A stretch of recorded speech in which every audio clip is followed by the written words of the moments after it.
뇌기반 교육이라고 하는 것이 시작된 거니까 뇌기반 육아나 뇌기반 교육이 시작된 것은 1990년도였습니다. 이제 그때 이전에도 사실은 이게 뇌가 3층으로 되어 있다는 것은 이미 다 알려져 있던 사실이었고, 그랬음에도 불구하고 교육에 접목된 게 사실 이거였었는데, 훈육이나 페어런팅에서도 사실은 1990년도에 이미 이 뇌과학이 말하자면 접목이 되는 거죠. 예를 들어서 아이들이 레스토랑에서 떼를 쓴다고 생각합시다. 막 지금 떼를 쓰고 있어요. 그러면 얘를 그대로 놔둬야 됩니까? 아니면 얘를 달래야 됩니까? 아니면 돈을 주고라도 어떻게 해결해 가지고 해야 됩니까? 모든 아이가 같을 수는 없죠. 근데 뇌과학적으로 본다 그러면 예를 들어서 얘가 떼를 쓰는 게 본능에 의해서 비롯됐을 때, 예를 들어서 배가 고프거나 지금 목이 마르거나 지금 방이 덥거나 이런 것 때문에 얘가 짜증을 부리고 떼를 쓴다면 그것을 충족시키면 얘는 해결이 된 거예요. 그렇죠? 그러니까 국어를 충족시키는 게 훈육입니다.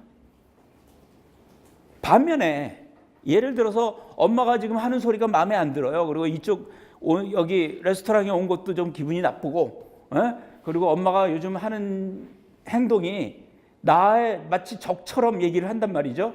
그래서 내가 떼를 써요. 그러면 이거는 그냥 놔둬야 됩니까? 어떻게 우리가 문제 해결을 해야 됩니까?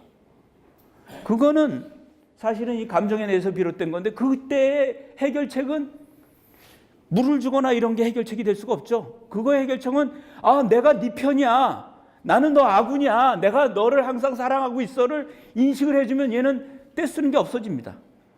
당연히 없어지죠. 다른 경우가 있겠죠. 예를 들어서 레스토랑에서 떼를 썼는데, 옛날에 레스토랑에 들어갔는데 우니까 돈을 줘요. 보상을 주는 거죠. 그러면 어디서 비롯된 겁니까? 그 떼를 쓰는 것은 이성에 의해서 비르는 거죠. 2차 개인을 위한 겁니다. 그거는 들어줘야 됩니까? 들어주면 점점점 커지죠. 그건 안 들어줘야 되는 거예요. 그러니까 똑같은 행위가 이루어졌는데 그것이 어디서 비롯되느냐에 따라서 우리는 솔루션이 달라져야 된다라고 하는 겁니다. 그것을 우리가 갖고 있어야 되는 거죠. 그래서 우리가 어떻든 접근을 할 때 우리가 뇌를 이용을 해서 접근을 하는 방법은 그런 의미에서는 상당히 그 훈육에 있어서나 아니면 그 보육에 있어서 상당히 효과적이다. 물론 교육에 있어서도 그게 상당히 효과적이지만 어떻든 그렇다라는 말씀을 드리고 말씀을 드리도록 하겠습니다.